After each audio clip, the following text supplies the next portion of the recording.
For that, for now, let's leave MMR vaccine and move on to yet another live attenuated vaccine that was investigated for its effects against COVID-19.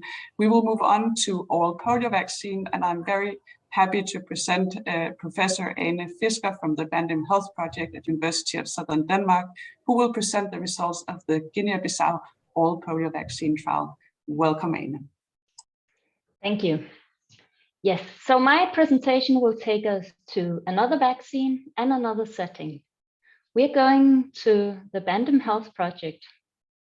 The Bandem Health Project in Guinea-Bissau, so the health and demographic surveillance system, where the teams that I'm responsible for overseeing on a regular basis visit all households in the study area. Through these home visits, we are able to monitor mortality in a population of over 100,000 people under continuous surveillance. Such a platform has allowed us to make studies of non-specific effects of vaccines, including the oral polio vaccine. And there are prior results that indicate that oral polio vaccine could have beneficial effects on overall survival. Between 2002 and 2014, we conducted 7 randomized trials in urban Guinea-Bissau. During these trials, children enrolled were exposed to 15 campaigns with oral polio vaccine during follow-up, and comparing mortality after the oral polio vaccination campaigns with mortality before the campaigns adjusted for age, time trend and season, we see a 19% lower mortality after the campaign. Other campaigns were also implemented during the same years. For example, the vitamin A campaigns shown here with red dots. But after these campaigns, mortality was not reduced. In a larger study covering the same area, but now following a larger population of children and following children between day 1 and up to 3 years of age, mortality after the campaign was 25% lower than mortality before the campaign, again adjusted for season, for year, and for age. Such beneficial effects of oral polio vaccination campaigns seem to be present also in other settings. Studies have been conducted in Burkina Faso comparing before and after campaign mortality, and in Bangladesh, and also in Ghana. Importantly, these declines in mortality are observed after polio is no longer circulating. Therefore, the large reductions cannot be explained by the prevention of polio. We're looking at non-specific effects of the polio vaccine. A few randomized trials have also been performed. In Guinea-Bissau, oral polio vaccine versus no oral polio vaccine at birth was assessed in a randomized trial enrolling more than 7,000 infants. Here, mortality tended to be lower in the intervention in the group receiving the oral polio vaccine at birth compared to the group not receiving. When follow-up time was censored at oral polio vaccination campaign, mortality was 32% lower after the campaign compared with before, an effect which was stronger in boys than it was in girls. In a Bangladeshi trial, a smaller trial comparing head-to-head oral polio vaccine versus inactivated polio vaccine, we see a lower risk of diarrheal disease with fewer days of diarrhea and a lower burden of bacterial diarrhea. And again, an effect which is stronger in males than it is in females. Finally, in a Finnish study comparing a cohort of children who have received oral polio vaccine with matched controls receiving inactivated polio vaccine, the risk of otitis media was 29% lower among recipients of oral polio vaccine. Studies conducted among adults are few. The only study we've been able to localize is this study from 1970, where more than 40,000 factory employees received oral polio vaccine. When their incidence of influenza was compared to the incidence among 19,000 control And among 19,000 controls, employees of the same factory, we see a 46% lower incidence of influenza. So with the knowledge that oral polio vaccine had been in use for many years, had an excellent safety profile, and could potentially make people less susceptible to other infections, potentially also COVID-19, we undertook a trial in Guinea-Bissau. We aimed to test whether oral polio vaccine could reduce the risk of illness and mortality during the COVID-19 pandemic. We focused on adults aged 50 plus who we expected to have the most to gain from the non-specific beneficial effect during the pandemic. So the hypothesis was that OPV would reduce the risk of mortality and severe morbidity. We did not know the exact magnitude of an effect which we could expect, but we had 1,700 doses of oral polio vaccine, which we had purchased for another trial in Bissau at the beginning of the pandemic.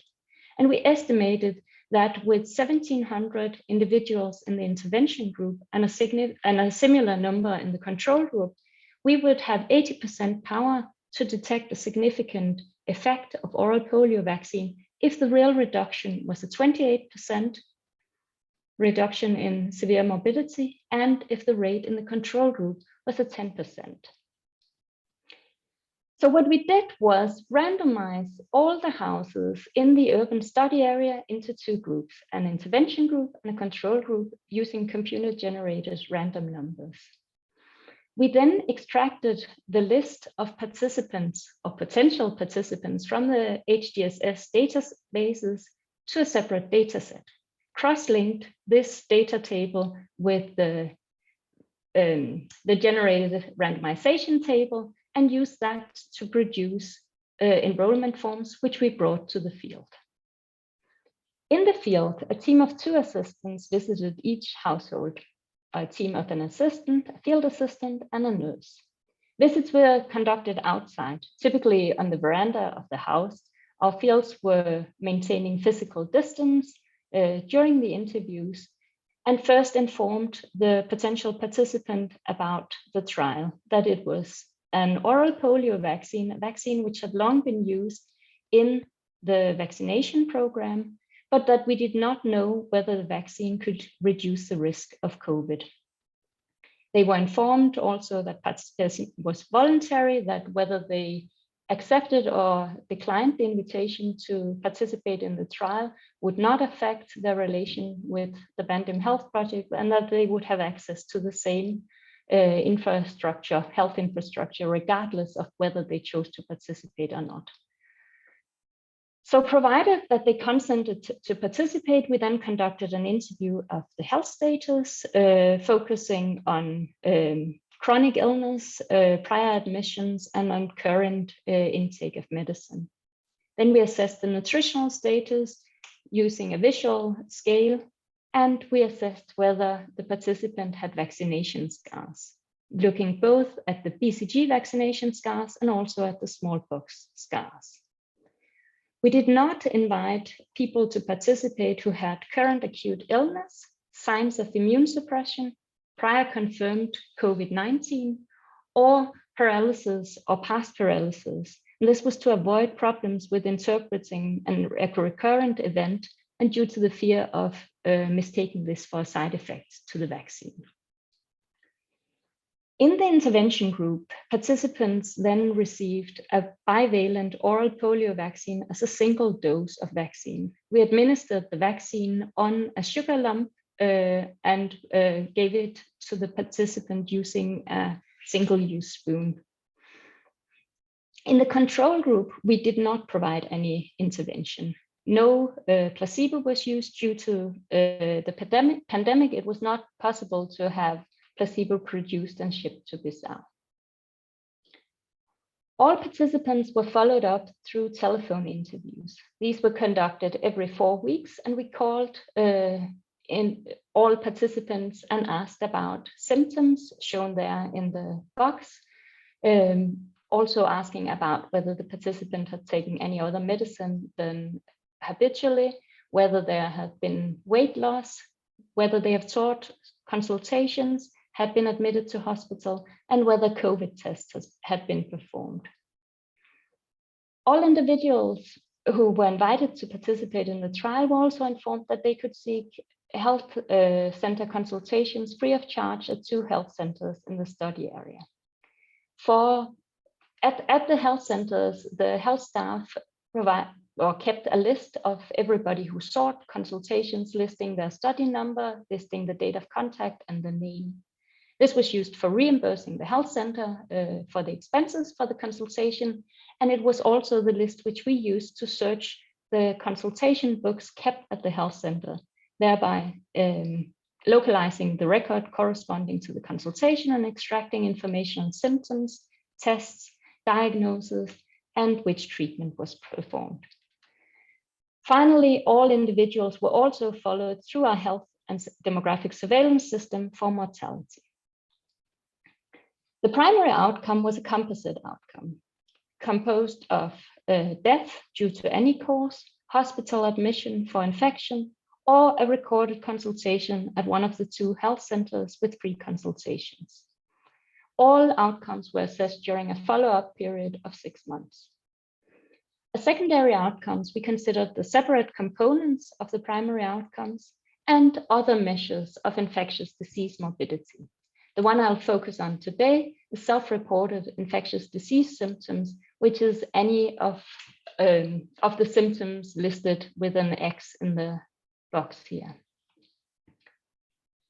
In total, we extracted information on 8,000 people, or almost 8,000 people, from the HDSS database, and we were able to contact 4,700 of these at-home visits between July 2020 and April 2021. We enrolled and followed up 3,729 people. Reasons for not participation were not fulfilling the enrollment criteria, but also refusals was a common cause of non-participation. And this was because prior to starting our trial, stories about experimental COVID vaccines to be tested in African populations had been circulated on social media. Our refusals were concentrated in the intervention group. A total of 19% said no thanks to participate in the trial. This was higher during the first 20 weeks of the trial than during the last 20 weeks of the trial. Overall, we observed no difference in the rates of the composite outcome. The hazard ratio estimated in a Cox proportional hazard model adjusted for age and so was 0.97. That is, the point estimate indicated a 3% non-significant lower risk of the composite outcome in the oral polio vaccine than in the than in the control group. So is this effect which we are measuring, can we consider that the effect of oral polio vaccine with the differential refusal rates in the 2 groups? Well, we have planned a long list of potential confounders which we would check for. And some of these background factors were slightly or showed some slight imbalances across groups. But even when we adjusted for them, we saw no effect on the observed hazard ratio. So the crude and the adjusted hazard ratio were very similar to each other, also when we adjusted for educational status and health status. Therefore, we consider the effect estimates that we estimate in the Cox model adjusted only for age and for zone as a valid measure of the real effect of oral polio vaccine. Looking at the other outcomes, our secondary outcomes, looking at mortality, we see similar effects as we saw for the composite outcome. We saw, however, that the effect was not constant over time. That is, the proportional hazards assumption, a prerequisite for the Cox proportional hazard model, was violated. So we had to take that into account in our statistical analysis. We did so by splitting the observation time after the first 3 months, and that resolved the problem. That also revealed that mortality tended to be lower during the first 3 months but not during the subsequent 3 months. The other subcomponents of the composite outcome is shown here. For hospital admissions, we saw a tendency towards a reduction, and we saw absolutely no effect on the rate of consultations, which was a much more common outcome. For the other secondary outcomes, for which we only collected information through the telephone calls, we saw a 10% increase in the reported in the risk of reporting symptoms of infection. These were very common, 1.6 times per participant during the 6 months of follow-up. We looked at several background factors that may modify the impact of vaccines on the overall child. Well, we've seen it previously for overall child mortality, but important effect modifiers that may modify the effect of the vaccines on overall morbidity too. Here we look at sex and presence of a BCG scar, but also other factors which in prior studies have been shown to determine the effect. We also looked at factors which were associated with a higher risk of experiencing the events. Today, I will only present data for 3 of these effect modifiers shown here in the box. We've tested the others and we've seen no statistically significant interaction with oral polio vaccine. Looking at the effect by sex, what we can see is that males shown here in blue show a 29% lower risk of the composite outcome if they receive oral polio vaccine compared to males receiving no oral polio vaccine. For females, the effect is the other way around, a tendency towards a slightly higher rate of the composite outcome. This difference seen for the main composite outcome was also consistent across the separate components of the composite outcome, but not observed for the infectious symptoms. For BCG scar, stratifying the data set by whether the participant had a BCG scar or no BCG scar, we see among BCG scar positive, shown in blue, that oral polio vaccine was associated with a 30% lower risk of the composite outcome. In contrast, among participants with no BCG scar, oral polio vaccine, participants receiving the oral polio vaccine tended to have a slightly higher risk of the composite outcome. As seen for sex, these differential effects were similar across the separate subcomponents of the composite outcome, but not seen, and in fact here the tendency is the opposite way around for reported infectious symptoms. The final effect modifier, which I'll talk about now, is whether the effect differed during periods where we had many versus when we had few detected COVID cases.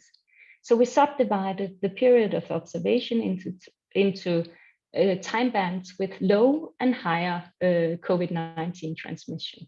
And here we see no difference or no significant difference in the effect in the main or the secondary outcomes.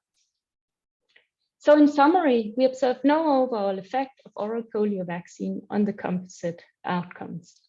We saw that an effect was beneficial for men, but not for women, that oral polio vaccine was beneficial for participants with a BCG scar, but not in participants without. And then, based on the higher rate of reported symptoms, we speculate that oral polio vaccines may make recipients more symptomatic, but in spite of that, overall healthier. This work is by no means only mine, and I need to thank a lot of collaborators, data collectors, and also University of Southern Denmark. Thank you. Thank you very much, Ane, for taking us through this presentation and yet another observation of a vaccine that might not actually reduce symptoms, but maybe severity of disease. This is unfortunately the only presentation we have on oral polio vaccine. I can see we have a question from Kostya. We don't have much time to, if you can do it quickly, we'll do it now, and otherwise in the panel. Yeah, I just wonder if you consider the possibility of vaccine virus spreading for primary vaccine recipients to their contacts. because it can obviously affect the results in a randomization scheme that you use. Absolutely. Yes, it can. We cluster randomized in the sense that residents living in the same house were allocated to the same group, but provided especially that there are shared bathroom facilities between houses, certainly we could have a risk of dilution of any possible effects. Thank you. Thank you for a quick question and answer. We'll return to these observations in the panel discussion.